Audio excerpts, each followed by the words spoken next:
মাননীয় স্পিকার, আপনাকে ধন্যবাদ জানাচ্ছি। আমার আসলে কথা বলার খুব একটা ইচ্ছা ছিল না, কিন্তু গতবার ওমরায় যেয়ে মানুষের কাছে আল্লাহর ঘরে কথা বলে এসেছিলাম যে তাদের কথা বলবো।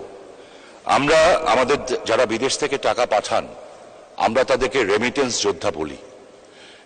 71 সনে যারা দেশ স্বাধীন করেছেন তাদের বলতাম মুক্তিযোদ্ধা। তারা দেশ দিয়ে গেছেন বঙ্গবন্ধুর নেতৃত্বে। আর দেশের অর্থনীতিকে সবচেয়ে সবল রেখেছেন এই রেমিটেন্স যোদ্ধারা। একটু আগে যে আমাদের সিনিয়র সংসদ সদস্য যে রফিক সাহেব যে প্রশ্ন করলেন, এই প্রশ্নের পরে বোঝা যায় যাদের কি করুণ অবস্থা। সমস্ত ব্যবস্থা আছে, কিন্তু জটিলতার কারণে সেই বিষয়গুলি হচ্ছে না।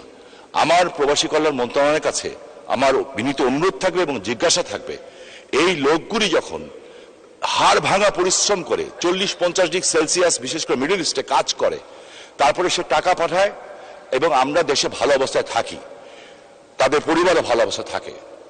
এবং মাননীয় প্রধানমন্ত্রী এই কথাটা বারবার বলেন।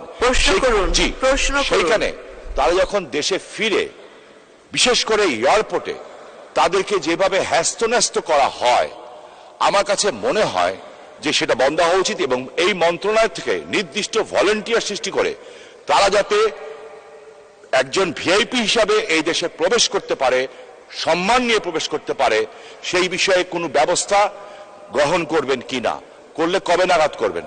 আপনাকে ধন্যবাদ মাননীয় স্পিকার। ধন্যবাদ মাননীয় শামীম ওসমান সাহেবের প্রশ্নটা অনেক গুরুত্বপূর্ণ।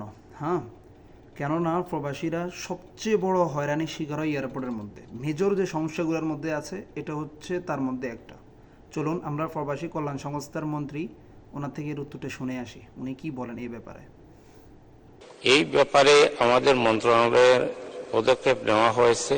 এয়ারপোর্টে আমাদের কর্মীরা আছে, বিদেশগামী যাত্রীদের ব্যাপারে ওদেরকে দেখাশোনা করে।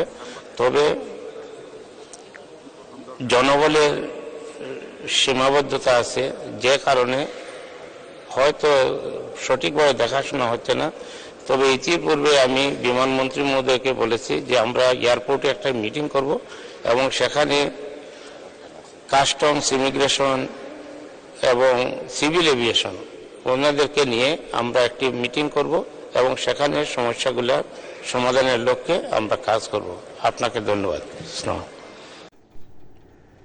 আমাদের মন্ত্রীর উত্তরটা তো আপনি শুনলেন, উনি মিটিং করবেন, উনি ওনার বাজির মাথা করবেন, বাকি ঠিক আছে উনি করবেন, আশ্বস্ত দিয়েছেন আর কি। ওনার কথার মাধ্যমে বোঝা যাচ্ছে এটা একটা আশ্বস্তমূলক কথাবার্তা। আদৌ এটা কখনো পূরণ হবে না। আপনাদের কি মনে হয়, কি আমাদের সরকার বা আমাদের প্রবাসী কল্যাণ সংস্থার আওয়াল ওরা কি এই ব্যাপারে আদৌ কখনো কোনো পদক্ষেপ নেবে কি না?